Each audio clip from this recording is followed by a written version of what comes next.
السلام علیکم ورحمۃ اللہ وبرکاتہ۔ معاون اردو چینل میں آپ کا استقبال ہے۔ ناظرین گرامی، آج اردو درجہ 1 کی پہلی کتاب کا سبق نمبر 26 پڑھیں گے۔ زمین۔ سبق کا عنوان ہے زمین۔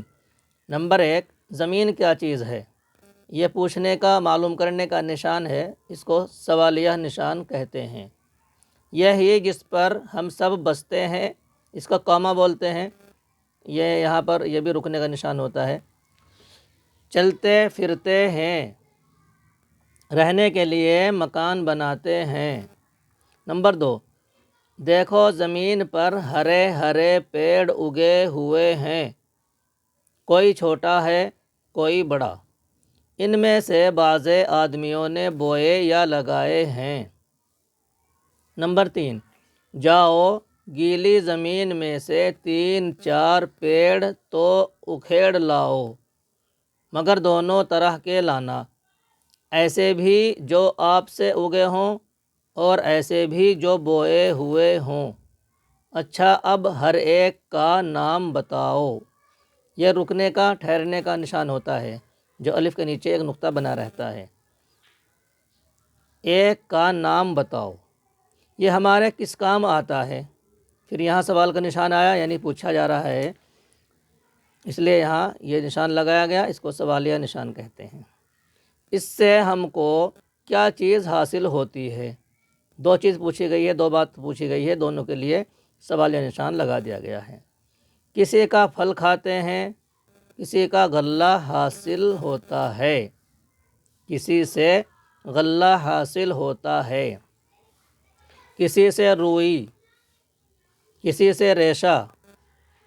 نمبر 4، اب تم سمجھے کہ زمین کیسی ضروری اور کام کی چیز ہے۔ اگر یہ نہ ہو تو پیڑ نہ ہوں، کھانے کو اناج، ترکاریاں، پہننے کو کپڑا لتا، گھر کا سامان بنانے کو لکڑی کیوں کر ملے۔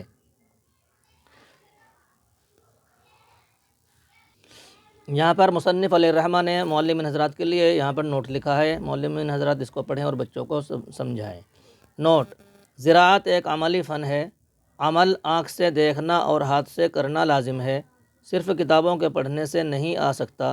ہر سبق میں جس چیز کا بیان ہوتا ہے اس کا نمونہ دکھا کر سمجھانا چاہیے۔ طالب علم ہاتھ سے بھی کچھ نہ کچھ کام کریں تاکہ ان کا جی لگے۔ یہ ہمارا سبق آج مکمل ہو گیا ہے، اور معلمین حضرات توجہ فرمائیں گے کہ اس کے ساتھ ساتھ ہم نے املا کا بھی ایک مختصر سا عمل شروع کیا ہے۔ پہلے 2 حرفی املا شروع کیا، اب 3 حرفی اور 4 حرفی تک اس کو ہم پہلی کتاب میں یعنی اردو درجہ 1 میں لکھیں گے۔ معلمین حضرات اس کے بھی توجہ فرمائیں، جو اس میں قابل اصلاح بات ہو ضرور تبصرے کے خانے میں لکھیں۔ اور نقل روزانہ کرتے ہیں، اور سبق کا نمبر ہے تو آموختہ کی نقل دیکھی جائے گی، اور آموختہ سے ایک سبق کی بلند خوانی ہوگی جس میں اور ہجے میں رواں کا ذکر ہے، تاکہ بچوں کو ہجے یاد رہے۔ ہجے پہلی کتاب میں بہت ضروری ہے۔ ہجے سے ہی تمام حرفوں کو، الفاظوں کو پڑھنا آتا ہے اور املا میں مدد ملتی ہے۔ اور آخر میں ہم نے تھوڑا سا اس میں حساب لکھا ہے۔ انشاءاللہ کچھ ہی دنوں کے بعد حساب شروع ہو جائے گا۔ گنتی اور پاڑے اور چند حساب یعنی جوڑ اور گھٹا کے حساب اس میں لکھے گئے ہیں۔ معلمین حضرات توجہ فرمائے اور پہلی کتاب کو زیادہ سے زیادہ اچھے طریقے سے پڑھائے اور لکھوائے، کیونکہ پہلی کتاب میں نقل زیادہ سے زیادہ کرانا ہی بہتر ہوتا ہے، اور املا سکھانا بچوں کے لیے ایک ان کی اصلاح، ان کی صلاحیت کو بڑھانے کا کام دیتا ہے۔ ٹھیک ہے، السلام علیکم ورحمۃ اللہ وبرکاتہ۔